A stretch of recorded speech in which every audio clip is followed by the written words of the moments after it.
All right, we are live for the first Mike and Mario show of 2024. It's the 4th of January, and I'm excited to be back, man. Looking forward to connecting. A lot of things happening in the world, but we're gonna do our best to try to make sense of it all.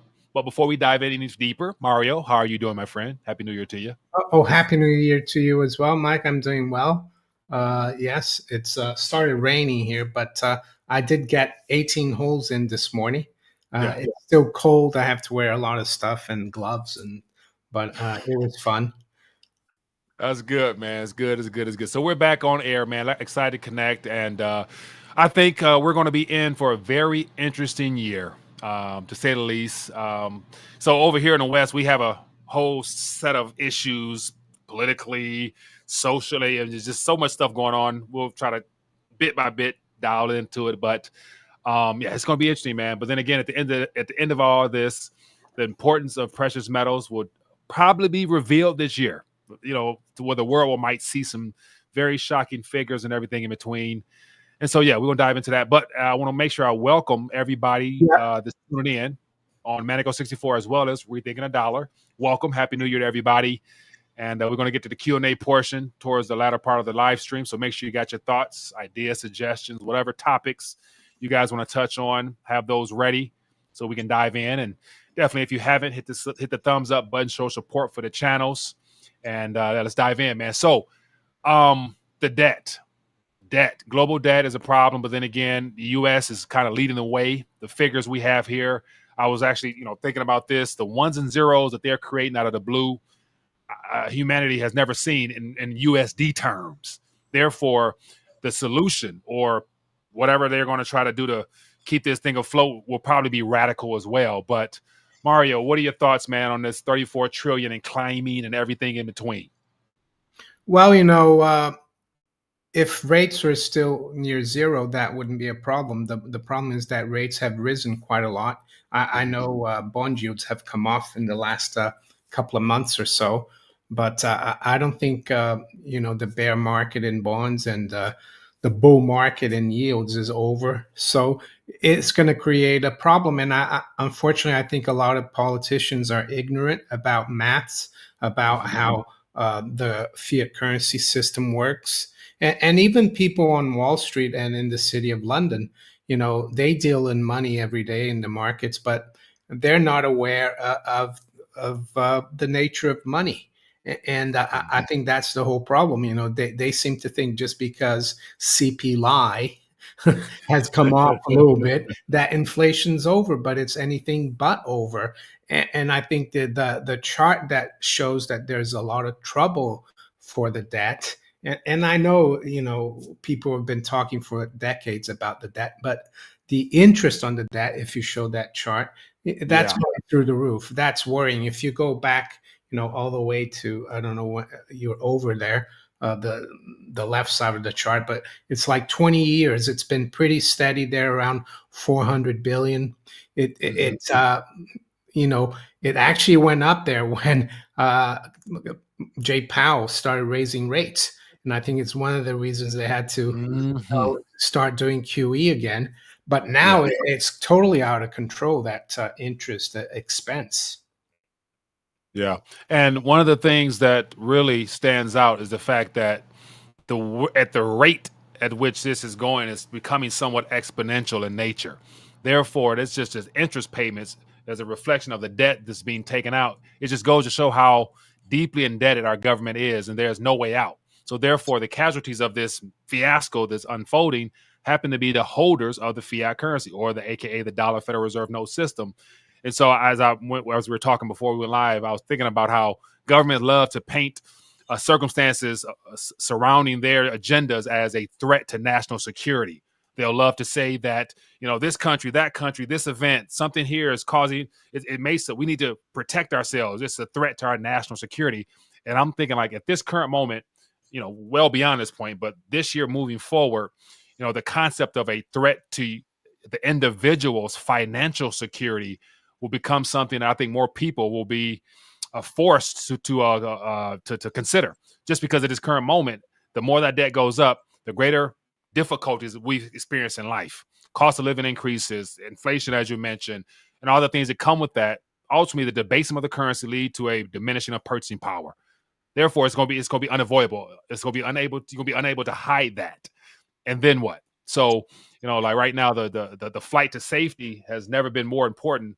In particular, this year, I think, because of these numbers that we're being given. So, 34 trillion is nothing to play around with. And let me just keep moving right along.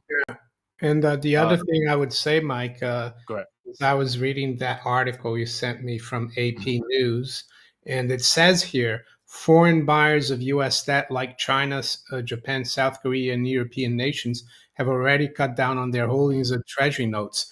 A Yeah. Peterson Foundation analysis states that foreign holdings of U.S. debt peaked at 49% in 2011, but Mhm. dropped to 30% by the end of 2022. So, Mhm. all those milkshake boys that say that the dollar, everyone wants dollars, I Uh-huh. think they're wrong. And as we start 2024, BRICS has become 10 now, and they're Mhm. they're gonna try to avoid the dollar.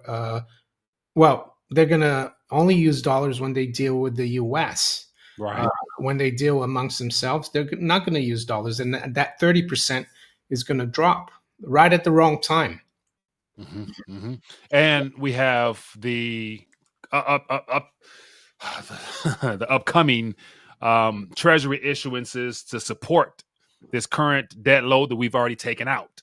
So it's going to compound even more so, and just the figures that are projected let us know that we're well beyond the point of no return. Because, as you mentioned even before, if they try to pay it off, it's a bust because that's a currency, and if it continues to grow exponentially, then also that's a issue with the currency as well. So being stuck in the middle is nowhere is not a good place to be. Therefore, gold and silver this year Yeah, will probably be something that they can no longer contain spot price wise in the eastern hemisphere or the western hemisphere. I'm sorry. So be on the lookout for this like yeah. extreme volatilities where it's going to shoot up to like some new all-time high of whatever figure.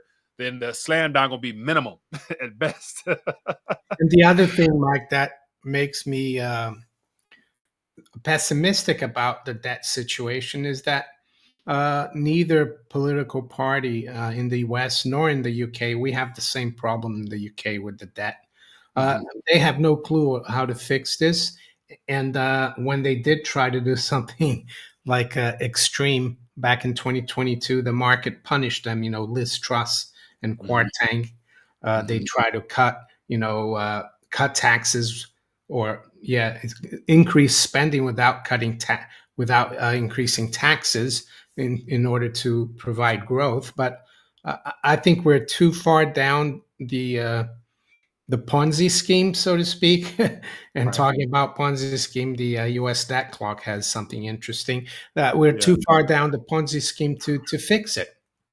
Yeah, and speaking of which, they've done a lot of updates. Whoever runs this has done a lot of updates, and a certain image was brought to my attention. I'll put it up on the screen momentarily, but it was brought to my attention by one of the community members just because I don't have a chance to thumb through all this stuff because it's very extensive. But if you go to the top right, you click on this secret window, you get this image that pops up. Which it just says a lot how they're making it's a meme in a sense, but then again, it's all fun and games until it's not. Yeah, But yet, clearly, we've run such a disastrous course with this monetary system that you're able to give the Federal Reserve a reward for the biggest Ponzi scheme ever, and it's not even over yet. So, I yeah. I don't think mean, it'll be too soon. uh, Go ahead. I'm totally convinced that it's just guessing the right timing. And but I don't think I want to be try to guess. I want to be out of the system as much as possible because this is not going to end well, and that's why I hold on to my gold and silver. And the other thing as well, by holding gold and silver and not holding dollars or pounds or euros or Aussie dollars or whatever your currency is, you're not financing these corrupt politicians on both sides of the aisle. They try to entice you with the interest rate, with the 5% or 4, but it's not worth it in my opinion. Some people, you know, they like to keep they like to know how much their fiat money is growing by. But Yeah. I'll stick to physical gold and silver. You go back to 2000. I think the average annual gain for is like over 9% for all the major currencies Yeah. a year. So I'm okay with that. Yeah, and that I think plays into just the concept of investing. And so, if you have financial managers or whatnot that's responsible for other people's funds, then they have to return some type of profit Yeah, to their clients. But when it comes to profiting or preservation, that's kind of what things are coming down to. And so, as an individual, of course, we kind of know where we stand as far as what is real, what's not. But then again, if you're a major institution, I can understand how in order to keep your doors open, in order to pay your bills, you got to make sure your clients are seeing good returns, and those good returns happen to be in the very same thing that is becoming the problem, the currency itself. But then again, it's that catch-22. Like until it becomes obvious where to run for safety, then things yeah, will continue on. And I think about like Argentina, for example, and all those other countries that experience astronomical, currency situations where their debt is, paying 40. I think it was Argentinian bond or something like this, 40% or something like that. Like, those numbers sound good, but then again, you're getting paid in something that's being destroyed. So yeah. it's that cycle that Yeah, doesn't make sense. Go ahead. it's Sorry. Go weird because no, it's weird because gold and silver they're not really investments, but ahead. they act as an investment in this current fiat currency system, and Yeah. unfortunately, yeah, people have forgotten the process of saving. I think prior to fiat currency, you could save in money and Mhm. have enough money when you retire to live quite well. But now everyone has to invest in the stock market or bonds in order to keep their wealth, to keep the debasement of the currency from impacting their wealth. And I think investment is not just investing in companies, stocks, and bonds. It's investing in yourself if you have your own business. I think a lot of people have forgotten about that. It's become too much of a big industry, and I think in the future that's going to change.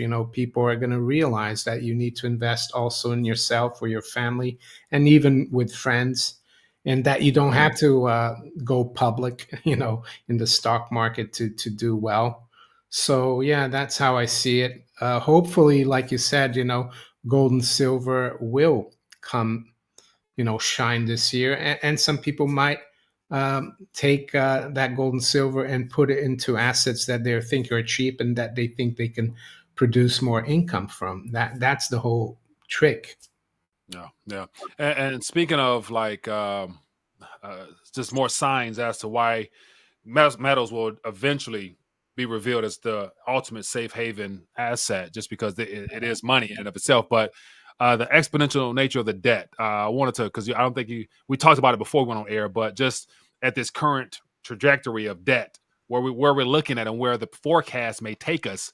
And I want to share with you this little quick graph here, just talking about the current debt load, and then this from Zero Head the other day, and it gave just some short figures that are decreasing. So it says 4 years ago we were at 24 trillion. 2 years after we hit 30 trillion, and then 3 months after we hit 33 trillion, we hit 34 trillion. And so it's basically saying we're heading exponential. And then as that very same article that you were referring to talks about looking ahead, the debt will skyrocket to treasuries expects to borrow nearly 1 trillion more by the end of this March, which will make it 35 trillion.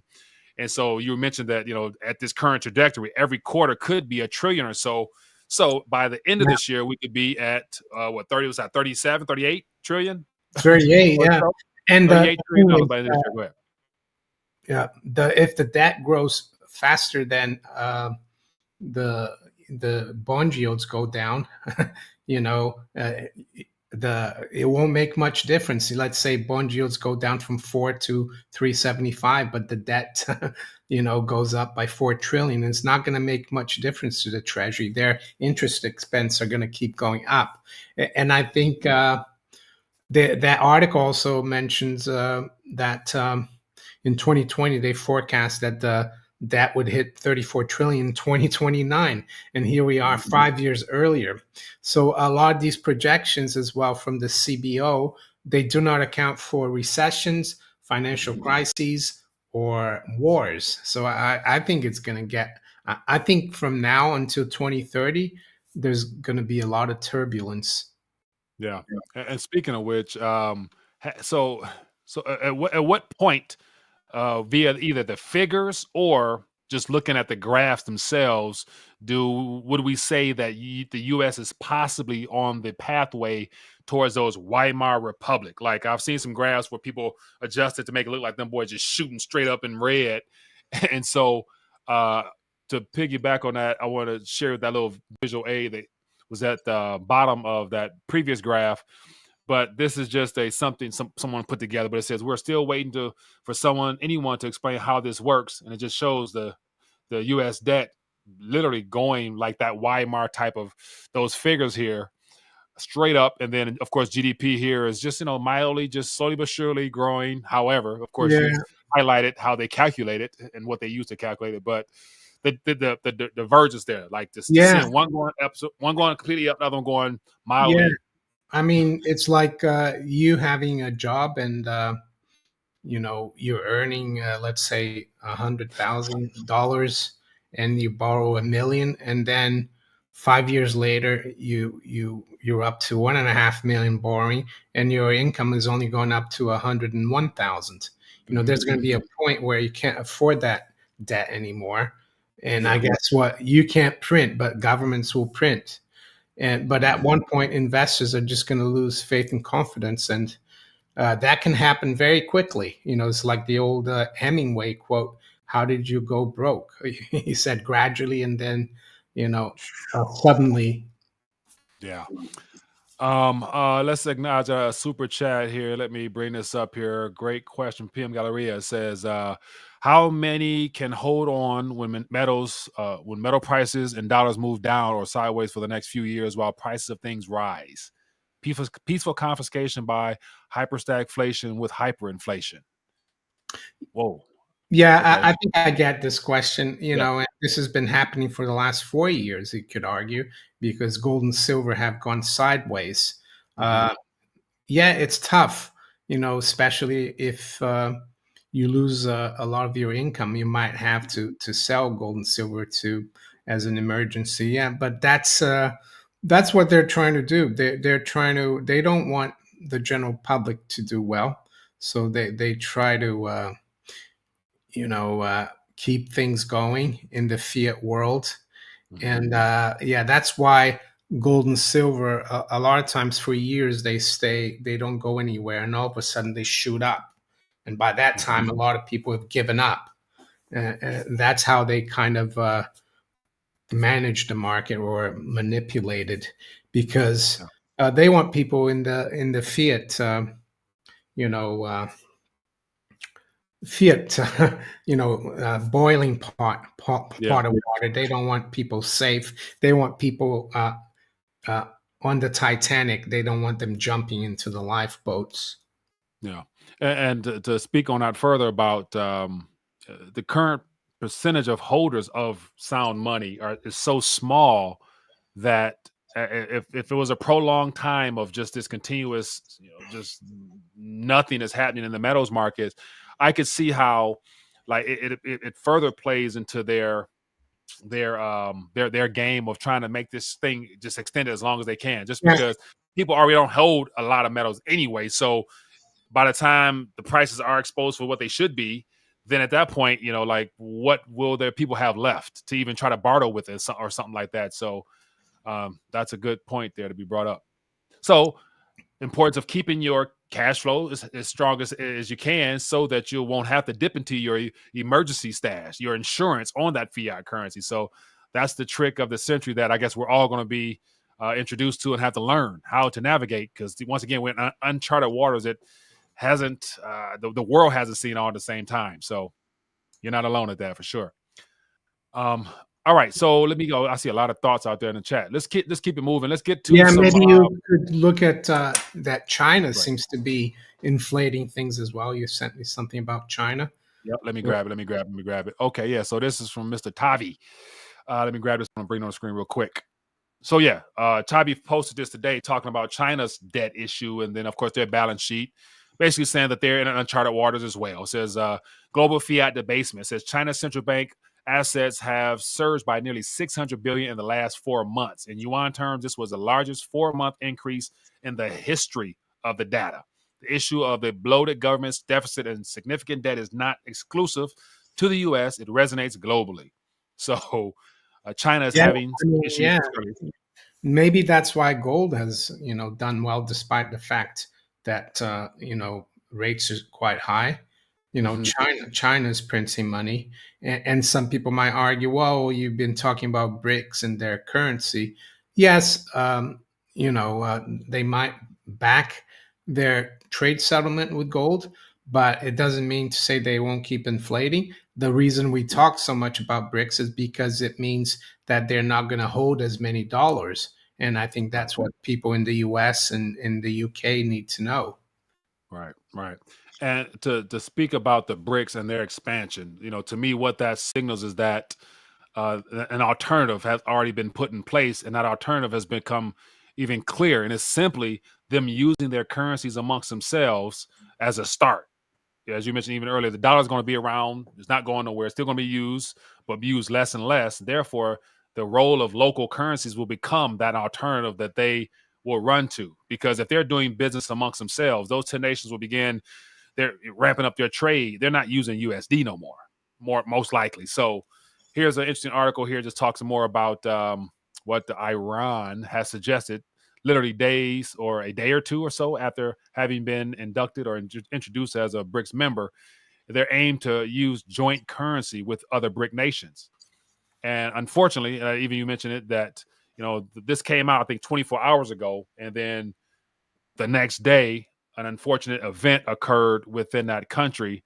Not sure if it's anything to do with it directly, but it's one of them things where whenever someone comes out bashing the dollar, unfortunately, bad things happen to them somehow, some capacity as like a lesson to be learned or something, whatever. So Like with Saddam Hussein and Gaddafi. Gaddafi, correct, What I and would say about that joint currency, I yeah, mean, that would take many years, I think, because the euro is a joint currency, but they started working on it in the 70s, really, after Nixon closed the gold window, and then mhm, they developed the European Monetary Union, and they kept the European currencies within a basket, like within a band versus the mhm, Deutschmark, because the Deutschmark was the major currency. yeah, And then they issued this European currency unit. And then eventually they converged, the bond markets converged because if bond markets within the BRICS, government bond markets are very diverse, it won't work. So I would say this is going to take a long time, this mhm, project for joint currency. It could be 10, 15 years yeah. if it works. Yeah, if it works, that's a key point there. And so, in the meantime, one of the primary points of this was we're interested in creating a unified currency, but then it talks about by using national currencies, the process of eliminating the use of the dollar in commercial exchanges begins, and we are interested in continuing this process. Um, so the goal would be a unified, but at this current moment, continuing using national currencies is the process, and the Yeah. whole point was eliminating the dollar. And this initial article is copied from this Sputnik link. And so if I Mm. go to that Sputnik link here, this came out in some Middle Eastern source, but came out in Arabic. And so if I refresh it and get the option of converting it to English, it reads a little different. And so it'll show up in 1 second, hopefully. Well, there But it you go. says here, Iran interested in creating a unified currency for BRICS and abolishing the use of the dollar in the Yeah. group. So abolishing is a much stronger term other Yeah. than just dialing back. Yeah. And then It's look a what she's shame. holding in her hand. Go ahead. No, it's a shame because well, it's a shame, but at the same time, it's understandable because, when you get the privilege of having the major reserve currency, you abuse it. And that's what the US has done. They've Mhm, abused it, not just by printing and borrowing too much of it, but also lately of using it as a political weapon. So it's not mhm. surprising these countries want to use the dollar as little as possible. But the people who are going to lose out are Americans. And of course, the political class in the U.S. is not going to talk about what we're talking about. They're just going to blame, rising oil prices, or here in the UK they blame the rise in holiday packages. The price of holidays for inflation. They blame the consequence. They're gonna not going to say, "Oh, it's because we pissed off the foreigners and they don't want to use our currency anymore, so there's no demand for it." But that's what Right. it will be, and I think we're feeling that already. In Mhm. the U.S., you're feeling it. You Yeah. know better than I do, but I think the working, regular working person is feeling a lot more here as Mhm. well. You have people here who families that both husband and wife work, and Mhm. they have to go to food banks because they can't afford to, they have to feed their children, and they will go without a dinner because and that's all part of this.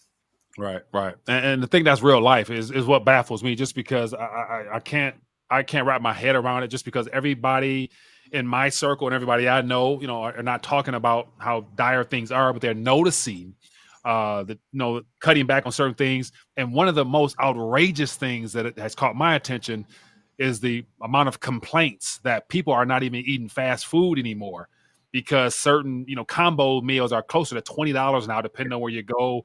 And I'm thinking like the fact that you eat that anyway is like was of concern. So they're being more selective and restrictive with their diets now, Yeah, on top of not being able to get to but get the whole meal. I mean, that's, in a way that's troubling because uh, really good food to eat is probably even more expensive. Hmm. Hmm. So if Hmm. junk food is that expensive, that's a problem. Right, right, 100%.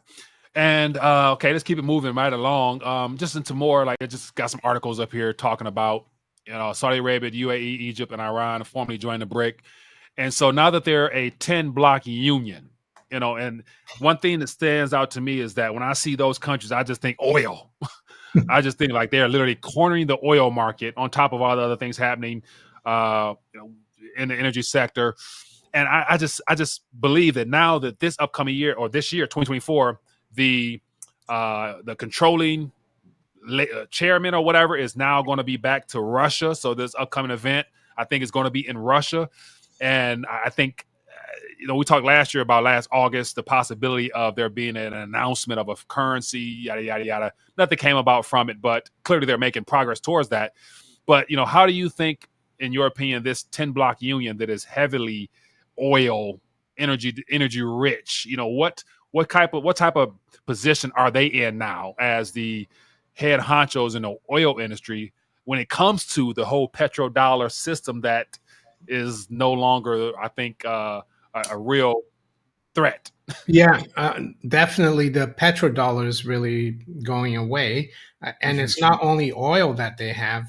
They have a lot of, agricultural Yeah. commodities, rare earth minerals.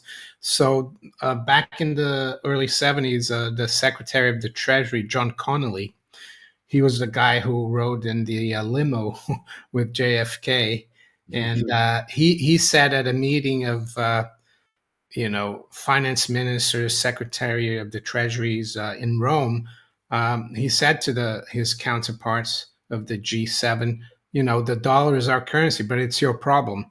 Mhm. And now it's the other way around. You know, you Mm. want commodities, well, that's your problem. There are commodities. You're gonna basically saying you're gonna have to pay in our currencies for it. Mhm. We're not going to accept dollars anymore.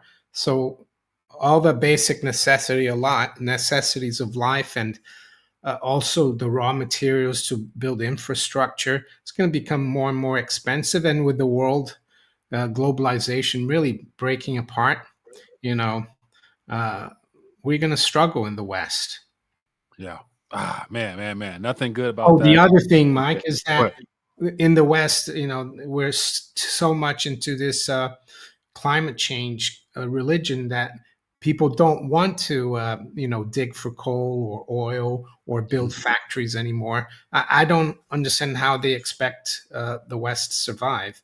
You know, Right, right. but people like China, yeah, they're building a lot of electric vehicles, but they're still building coal factories. They're coal, everything. Using oil. They're using everything while we are trying to stop. Using because I don't think oil and gas are going to go away anytime soon because they're No, still too important. And diesel, correct. diesel is so important for transportation. Yeah, and on top of that, I think a lot of the propaganda surrounding the whole climate agenda has more to do with the commercialization and financialization of that sector and using it for whatever they're going to spin off of it, debt issuance, token bonds, credit scores and credit, whatever. So they're trying to financialize that sector. And it's unfortunate it's going to work in the West until it doesn't, just because the rest of the world, as you mentioned before, I think globalization is increasing as those BRICS units come together and trade amongst themselves, continue to grow. A lot of Africa is going to be brought online in the next decade or so in reference to being able to participate in using that energy. So oil and gas it's not going nowhere no time soon. Another super chat here, acknowledge from PM is appreciate you, man. Said by accepting reserve status, the U.S. had no choice but to inflate. They had to know by design we would implode by buy canned goods, Mario. Tuna. Yeah, clearly they knew the agenda, and I think a lot of this transition to digital was also part of their plan as well, because they knew at some point they couldn't get along. They couldn't continue to use the fiat Ponzi scheme in and of itself, i.e., bond issuance and all the other the very confusing monetary plumbing, as I call it, would definitely need to be rebranded.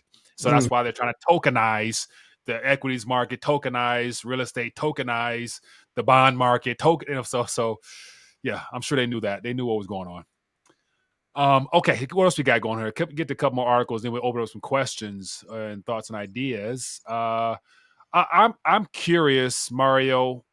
This wasn't something I discussed before, but there's an abdication process going on in Europe with the Danish queen Oh talking yeah. about abdicating the throne out of the blue.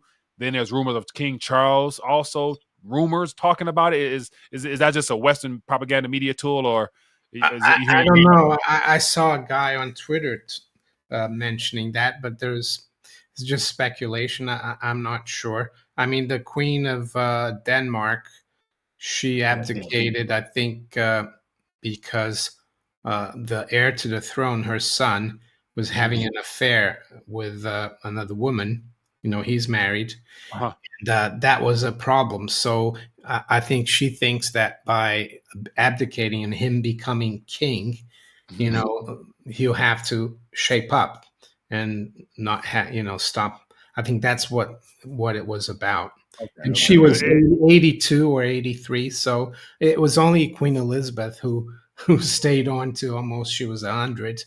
But Right. I guess a king and a queen, they're king and queen till they die. But if they get old and they can't function, but King Charles, you never know. It's possible. Apparently, Nostradamus predicted that he would abdicate, but there is that story. They said that he did, but and maybe because people might not be happy with because he's not supposed to be political, the monarch in the UK, and Mhm. he's very pro this climate change agenda. So that might be something that might not help him. Okay. I was just wondering because it came to mind. I was trying to formulate some thoughts around it, and also because on this side we have the whole Epstein list and all that stuff, and Hmm. all the names, Prince. I mean, all the people we've been Yeah. we've known about Oh yeah. forever. Maybe King Charles did. I'm not sure if he's related to Epstein or Epstein, but his brother definitely was. Hmm. But if it's found out that he went to that island, that could be a big problem for him, for the Yeah. king. I'm not saying he did. I'm just saying if. Right. I just off pure speculation, I imagine anybody that's a part of that circle of higher echelons of society, quote unquote, they all know or probably pass through, not that particular island, but there's various islands that do God forbidden things. But anyway, let's keep it moving. Let's get us to Q&A there because I got some general questions. More of the same here. It's just a little headline here. I sent this to you about the Mm, ECB conducting a mock cyber attack at 109 banks. And so this, if you click on this initial source here, it takes you to the banking supervision in .europe.eu official mm. documentation talking about an ECB stress test for banks. And I'm like, okay, why more of these drills that somehow, some way end up becoming reality? Event Yeah, 201, you yeah. name it. So what Have so you are seen they the preparing for something too? Anyway, go ahead. Have you seen on Netflix a movie called Leave the World Behind? I mean, Mario, I've been talking about that's been a big talk on this side yeah, for I mean, and the producers of that are Barack and Michael Obama. So, yeah. you know, Uh-oh. What'd you say? that's Michelle. Sorry, I meant Michelle. But Oh, Any I know yeah, you're I messing read with this stress test thing. Yeah, they're saying they're not trying to prevent it. you. The ECB, they're just trying to react to it. So they don't care trying to prevent cyber attacks. They just want the banks to react to it. It's a bit like Greenspan. He said, "I don't care if there is a bubble, as long as if it bursts, we throw everything at it to stop you know stop it hurting things." So, Right, right. They're but like you say, yeah, try to regather the air to yeah, contain some of the yeah. air from the bubble. So it does anyway. But like you said, this cyber pandemic, the first guy to mention was Klaus Schwab a couple of years ago, and Mhm, now it's becoming, in the public conscience.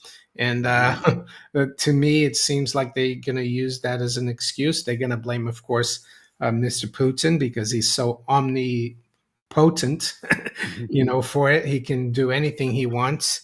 And yeah, and that could be a way to take all your assets, in the system, the great taking.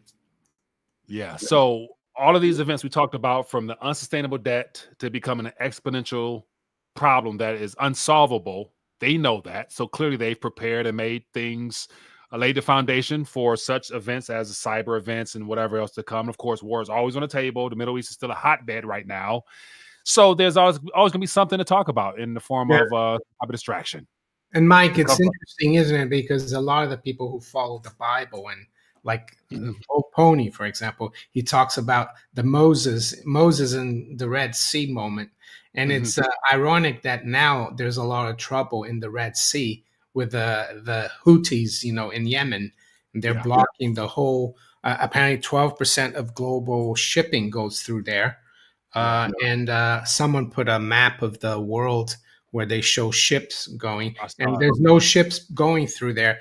It's interesting, isn't it, that a few thousand years later, that part of the world is still a problem. It is going to be a problem until the Messiah returns, unfortunately. And most people don't, see it as that way. But that little plot of land known as Israel and that city called Jerusalem is the most sought after land on the face of the earth, in my opinion. So, yeah, it's going to be problematic That's for some weird, time to isn't it? come. Because it's mostly a desert. Right, right, right. And there's just something about that that goes back Yeah. millennial, just centuries on centuries on centuries of just. So it's just no coincidence that land has just happened to be a hot piece of real estate. Yeah. A hot piece of real estate. Anyway, let's get to some Q&A, man. Feel free to throw out some thoughts, ideas, suggestions. Let's chat. Highlight at Manico64 or at RTD so it stands out, and then we can share our 2 cents on it. What do you guys want to touch on? Let's have at it. Let's see what's going on. So yeah, so Tricky Dicky says BlackRock controls all of the government.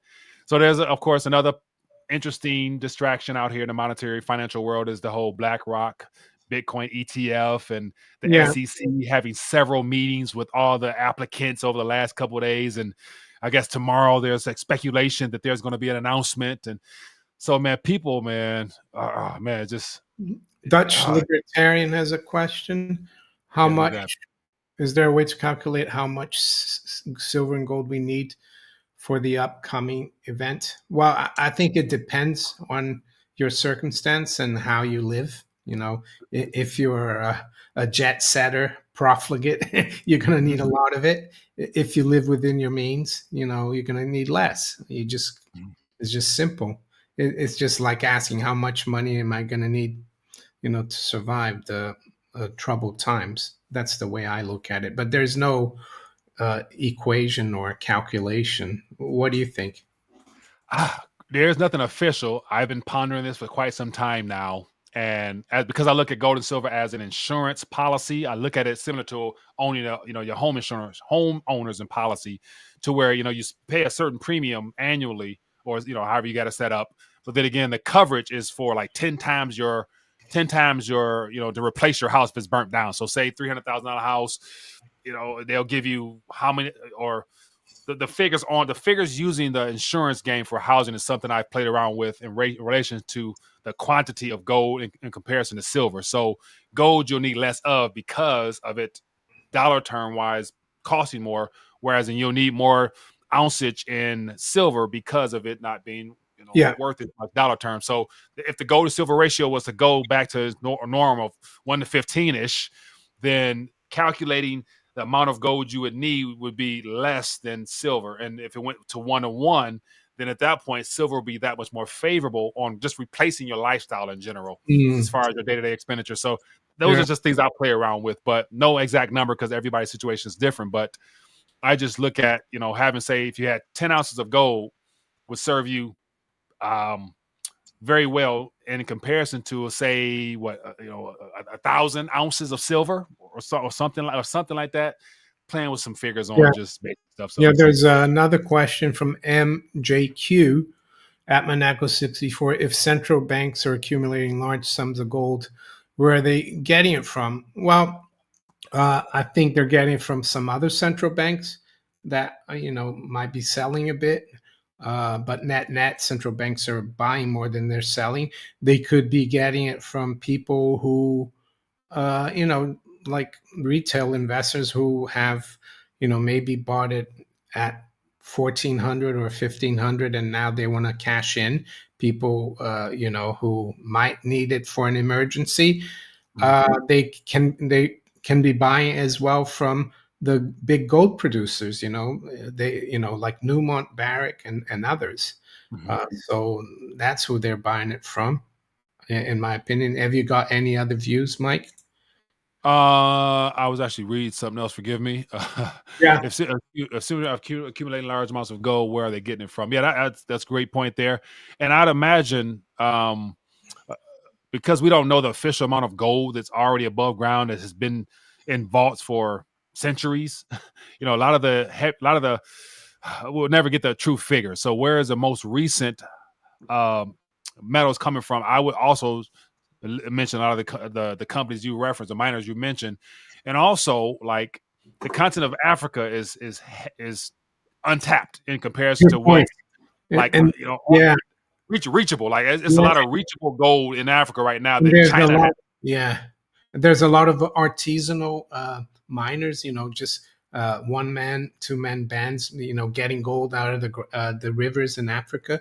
So Mhm, it all adds up, and I think the Russians are big gold producers, and they're keeping mhm, that and probably selling it to China or other mhm. countries as well. Yeah. It's good to say gold is moving. Gold is changing vaults right now. I would imagine amongst the Eastern Hemisphere, the BRICS nations, whatnot. Like they're collaborating and working on a lot of things on how to definitely get their weight up together because they know. I'd imagine to, when things blow through to reestablish trust, you're going to have to bring something to the table, i.e., tangible gold. Anyway, go ahead. There's a Um, comment there for you from Who's a Jew 313. That's a fun. who's a Jew 313? Forgive me. Let me find you. Wait a minute. Let me see. He says, Forgive me. Jerusalem is here, Mike. Jerusalem is here. Okay. Elaborate on that. Yeah. So some people go extremely deep, like be like extremely philosophical with terms like that, of which I'm like, is it salvation dependent or not? If it's not, then we can talk further on that. Yeah. Low. LBP, He it says says the central banks are buying gold from Miles Franklin.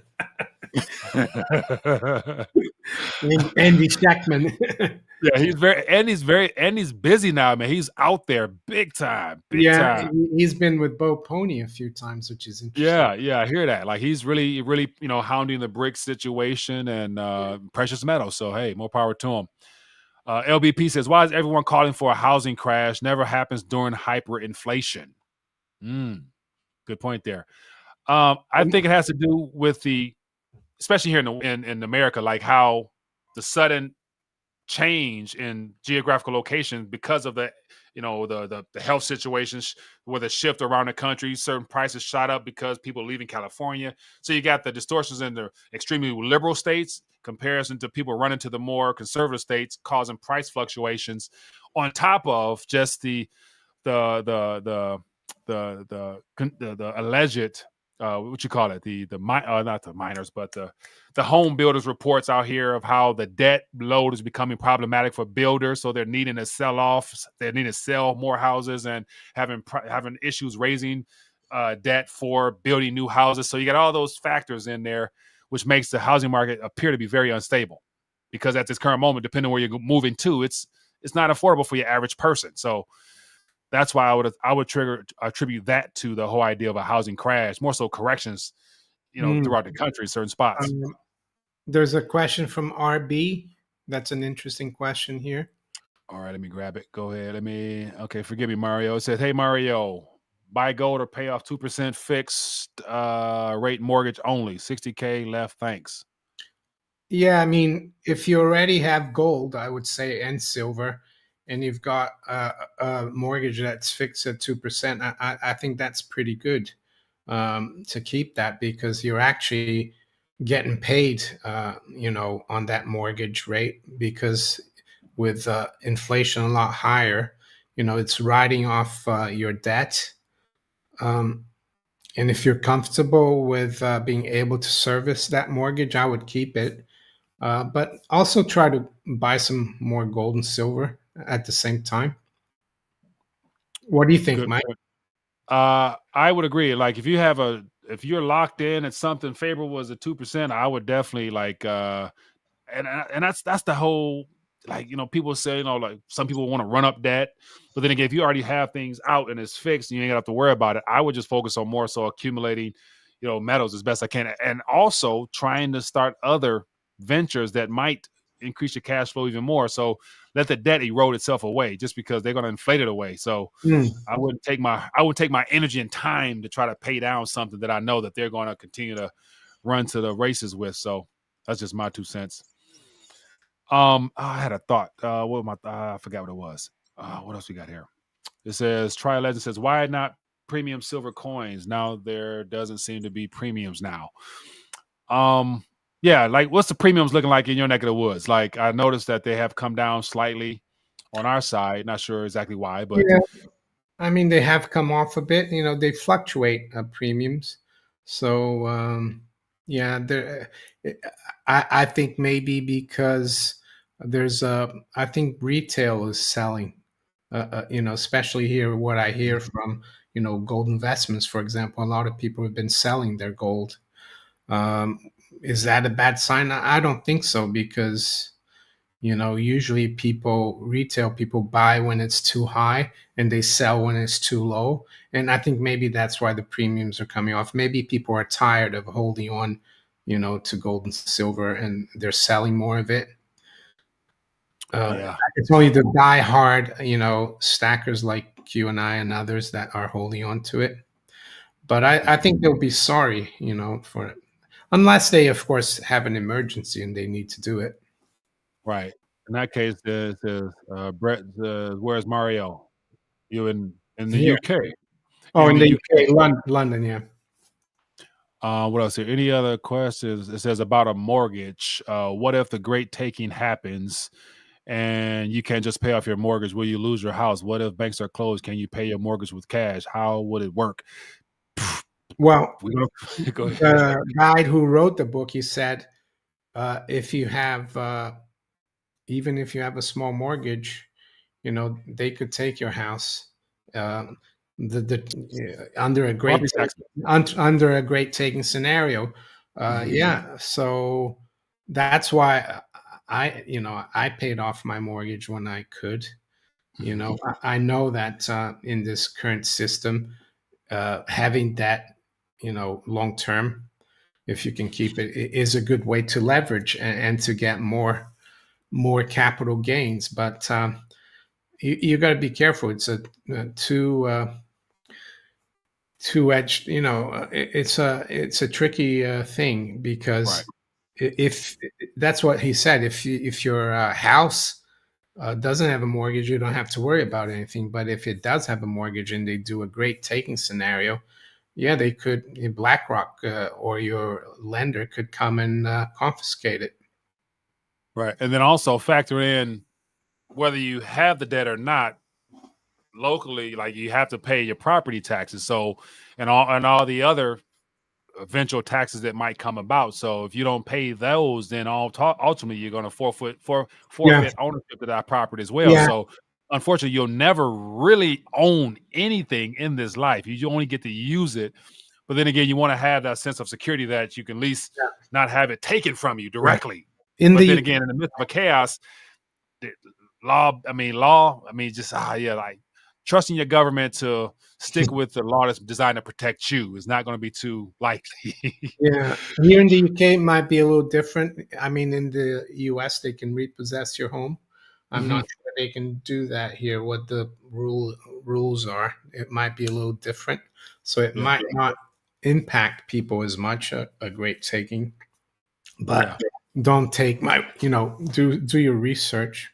right. Officially, 100%. That's where it's like we're entering into uncharted waters. Therefore, there's no clear cut answer to any direct question that you can ask because nobody knows. Nobody's lived through Yeah, something of this magnitude. who's the Uh Jews asking? Benedict Arnold. I don't think people talk much about him here. As huh. for George Washington, I don't think they consider him a war criminal and deserter. There's a statue of him in central London. So, yeah. I I saw a video. I'm not sure if it's official or whatnot, but it was very convincing about how all the current presidents can be traced back, whether it be through the mail or the mail of or mom or dad, back to King somebody in 1590 or something like, or can And be one of traced back. the, yeah, I've heard of that. Yeah.